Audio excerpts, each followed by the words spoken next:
नमस्कार। आज हम एक बेहद खास रचना की दुनिया में उतर रहे हैं। हरिवंश राय बच्चन की मधुशाला। हाँ, मधुशाला। ये नाम सुनते ही बहुत कुछ जहन में आता है।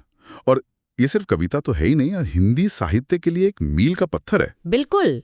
और आज हम इसकी गहराई में जाने के लिए एक विश्लेषण का सहारा ले रहे हैं जिसका शीर्षक है मधुशाला, जीवन और दर्शन का अमृत। अच्छा। तो इसी के जरिए हम देखेंगे कि मधुशाला के जो मूल विचार हैं या जो प्रतीक हैं उनका क्या मतलब है और इसका असर, मतलब ये क्यों इतनी खास मानी जाती है, ये समझना जरूरी है। हाँ, क्योंकि ये सिर्फ कविता नहीं लगती, इसमें दर्शन है, समाज पर टिप्पणी है और जीवन की बातें हैं। सही कहा। और इसकी शैली भी तो देखे, रुबाई में लिखी गई 135 रुबाइयां और हर एक का अंत मधुशाला पर। कमाल है। और प्रतीक कितने सरल हैं। मदिरा, साकी, प्याला, रोजमर्रा की चीजें जिनसे इतनी गहरी बातें कह दी। तो चलिए शुरू करते हैं। हाँ, अच्छा, तो कुछ बुनियादी बातें ताज़ा कर लेते हैं। हाँ। बच्चन जी ने लिखी, ये तो पता है। हाँ। और ये आई 1935 में। हाँ, 1935। भाषा थी खड़ी बोली हिंदी। हाँ। और जैसा आपने कहा, रुबाई शैली। हाँ। 135 छंद। हाँ। ये तो हुई मतलब बाहरी बातें। सही। अब जो विश्लेषण है वो इस पर जोर देता है कि इसे सिर्फ काव्य संग्रह मानना ठीक नहीं। ये असल में बच्चन जी का एक गहरा चिंतन है जीवन पर, दर्शन पर, उस समय के समाज पर। मतलब प्रतीकों के पीछे बहुत कुछ छिपा है। बिल्कुल, प्रतीकों की एक पूरी दुनिया है। और ये प्रतीक, जैसे मदिरा, आमतौर पे लोग शराब समझते हैं, पर विश्लेषण क्या कहता है? क्या ये सिर्फ शराब है? नहीं नहीं, विश्लेषण बताता है कि मदिरा यहाँ प्रतीक है। हाँ। ज्ञान का, प्रेम का, या जीवन के जो भी अनुभव है, अच्छे बुरे, उन सब का। वो रस है जीवन का। अच्छा, और साकी जो पिलाता है? साकी हो सकता है कोई गुरु, कोई प्रेरणा देने वाला, या प्रेमिका भी, जो आपको वो अनुभव कराए, वो साकी है। और प्याला? प्याला वो माध्यम है, हमारा मान्य, हमारी भावनाएं, जिसके जरिए हम उन अनुभवों को ग्रहण करते हैं। और फिर मधुशाला, ये क्या है? दुनिया, समाज या कुछ और? हाँ, ये सब हो सकती है। दुनिया, समाज, या शायद वो अवस्था जहां इंसान आत्मज्ञान पाता है। विश्लेषण कहता है कि इन प्रतीकों की जो सादगी है ना, वही इनकी सबसे बड़ी ताकत है। ये बड़े बड़े दर्शन को आम आदमी से जोड़ देते हैं। मधुशाला कोई दूर की जगह नहीं, वो एक एहसास भी है जहां दुनिया के भेदभाव नहीं रहते। सही। और इन्हीं प्रतीकों से बच्चन जी जीवन मृत्यु जैसे बड़े सवालों से भी टकराते हैं।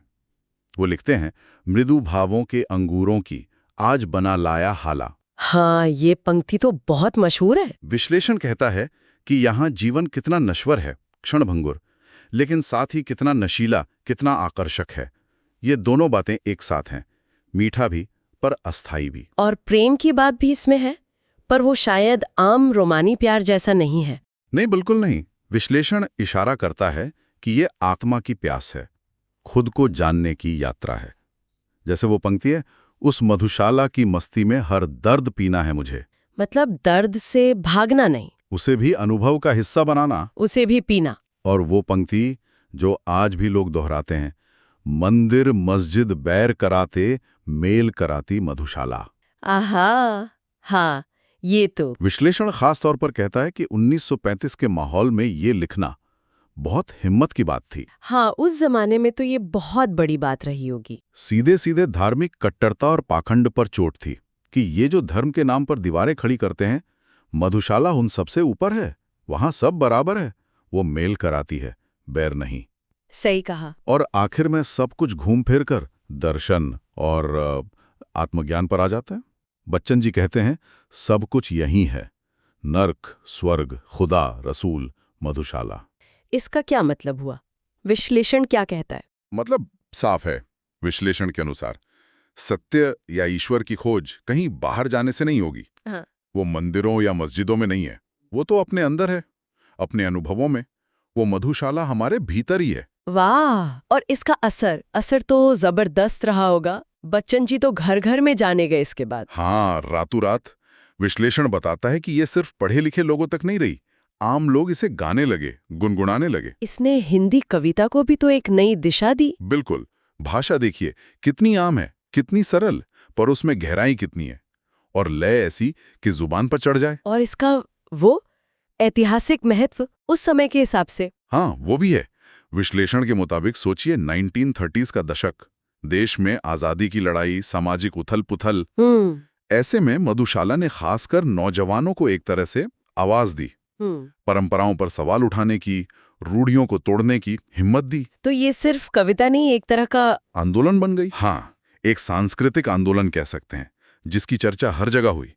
ये सोचने पर मजबूर करती थी। तो अगर हम इस विश्लेषण की नजर से देखें, हाँ, तो मधुशाला क्या है? जीवन की एक यात्रा। हाँ, एक रूपक है।